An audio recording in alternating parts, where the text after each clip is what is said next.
How's it going, everybody? Welcome to the channel. My name is Jesse Lee, and today I wanted to be talking about motivation and why I go to the gym and work out, and why I think some people fail when it comes to incorporating exercise and fitness into their life long term. So if you're curious on my thoughts on this, stay tuned because I'm going to let you know all about my experiences and what's helped me stay in the gym for a total of 7 years so far.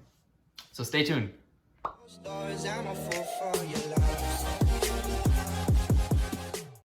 All right, so when it comes to working out, the biggest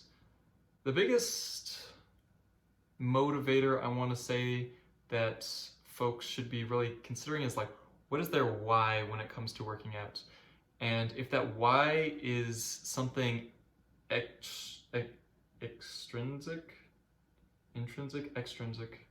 If your why is basically something outside of you, and it's not coming from inside of you, it's not something you deeply want yourself, it's not a decision you're making this decision because of external factors, that is a problem. That is going to be a short-term reason to be getting exercise. And for the most part, if your reason is for other people, you're going to run into motivation issues. And so when things start getting tough, when it's like raining outside and it's like a Monday and you're trying to get up early to go work out, if you're doing that for somebody else, it's going to be a whole lot easier for you to make some sort of excuse to not go and make that healthy decision for yourself. And so let's just talk about me. Why I got started working out. I first started getting access to a gym really and started consistently working out when I was in college, when I first started college. And so I was 18 at the time. If you guys didn't know, I grew up overseas in Shanghai, China, and I went to college in the US. And I was kind of like a really anxious kid. I had like a lot of anxiety living in the US on my own for like the first time really in my entire life. I didn't know anybody in the city, the state that I was going to be living in. I was going to be super, super far away from my family. So that was like, it was a little bit intimidating for me. And I had tons of anxiety. And I started going to school, but I was a pretty anxious kid. And what I ended up discovering was the gym and how the gym made me feel. And so one of my buddies introduced me to the gym and I just fell in love like immediately. I could go exercise at the gym and I would feel so much better about myself afterwards. My anxiety went away, and I could just like handle my day so much better. It was like so good for relieving stress, and it was super, super important for me to be successful kind of like on my own. Having that consistency, having somewhere to go and work out all my emotions and feelings, because at the same time, like I didn't really have a support system when I was living over in in my college, and so I didn't have any like close friends I felt like I could talk to about like all my worries and stuff, because everybody's kind of there in the same boat and everybody's like anxious and trying to make new friends, and it's kind of just like this really stressful environment. And so yeah, that's how I built up my consistency, this foundation that I made with exercise, this just fundamental love for the way it made me feel and how much I enjoyed just seeing like my body change and trying out different things in the gym and seeing how my body would respond was super, super fun to me. So, okay, let's go ahead and talk about you guys again. So if you're watching this video and being like, hey, I'm just starting to, I want to get back in the gym and I want to be motivated, what I would recommend is finding something, any type of exercise that you yourself really, really enjoy. And so for me, it was resistance training and bodybuilding. That's kind of what I found like most fun in the gym. But I also love swimming, and I was a lifeguard for a couple of years. And yeah, those are things that just like really made me happy. And so my biggest recommendation would be find that thing that you really, really enjoy, whether it's like a sport, whether it's cardio, whether it's like a class like cycling or yoga, whether it's resistance training, whether it's powerlifting. Everybody's going to be different. Everyone's going to have something that they themselves can really get a little bit more excited about, because the more excited you can get about something, the better, and the more consistently you're going to want to go back and start doing that thing.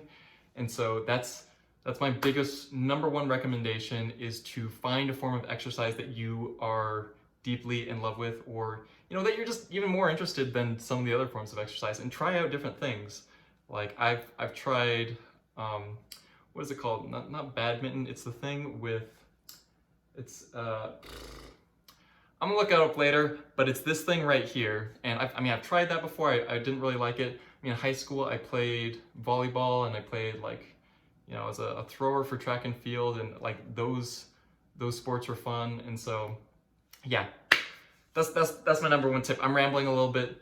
Find something you really enjoy. Tip number one. Tip number two is finding people in your community, in your close atmosphere, in your orbit, that can help you go exercise a little bit more often. And so if that means taking your roommate, taking your brother, your sister to go work out with you, that is excellent. And it's fantastic if you can find somebody who's already into whatever you're trying to do.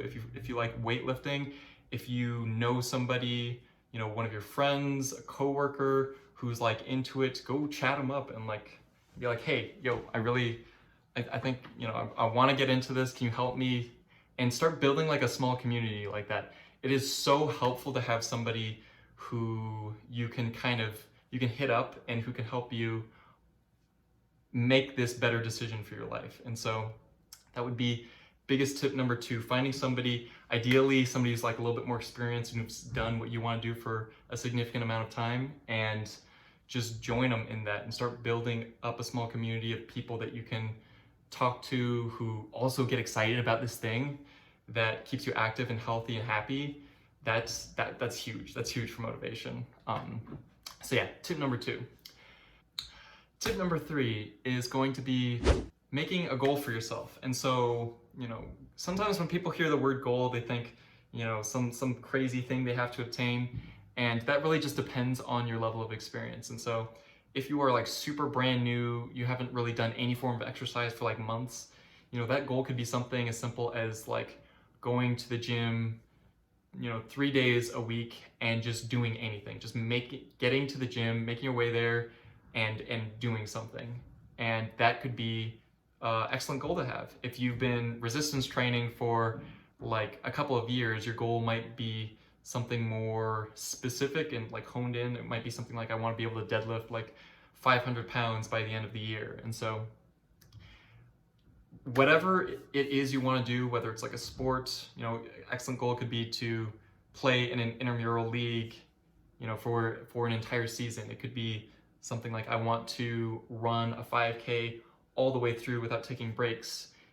Any tangible goal that is also a little bit realistic. Let's be honest. If we're 300 pounds and we've never run before, trying to set a goal of running a 25-minute 5K might not be super realistic in the short term.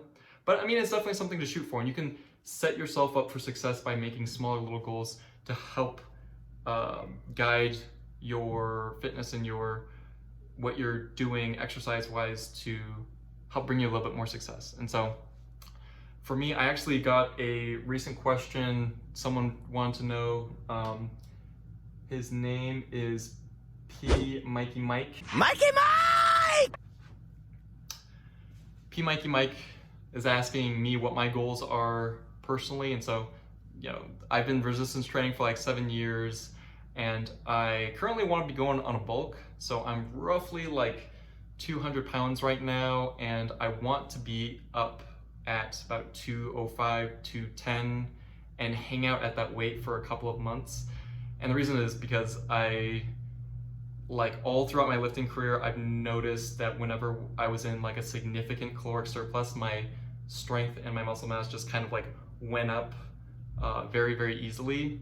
And for me personally, it's been a little bit of a challenge to start consuming excess calories, because I think I need to eat 3,000 calories a day right now to maintain like a 200-pound frame, and it's a lot of food, I'm not gonna lie, and it's hard to stomach a lot of food. So for me, my goal right now is to hit the small goal. I'm just gonna hit 205.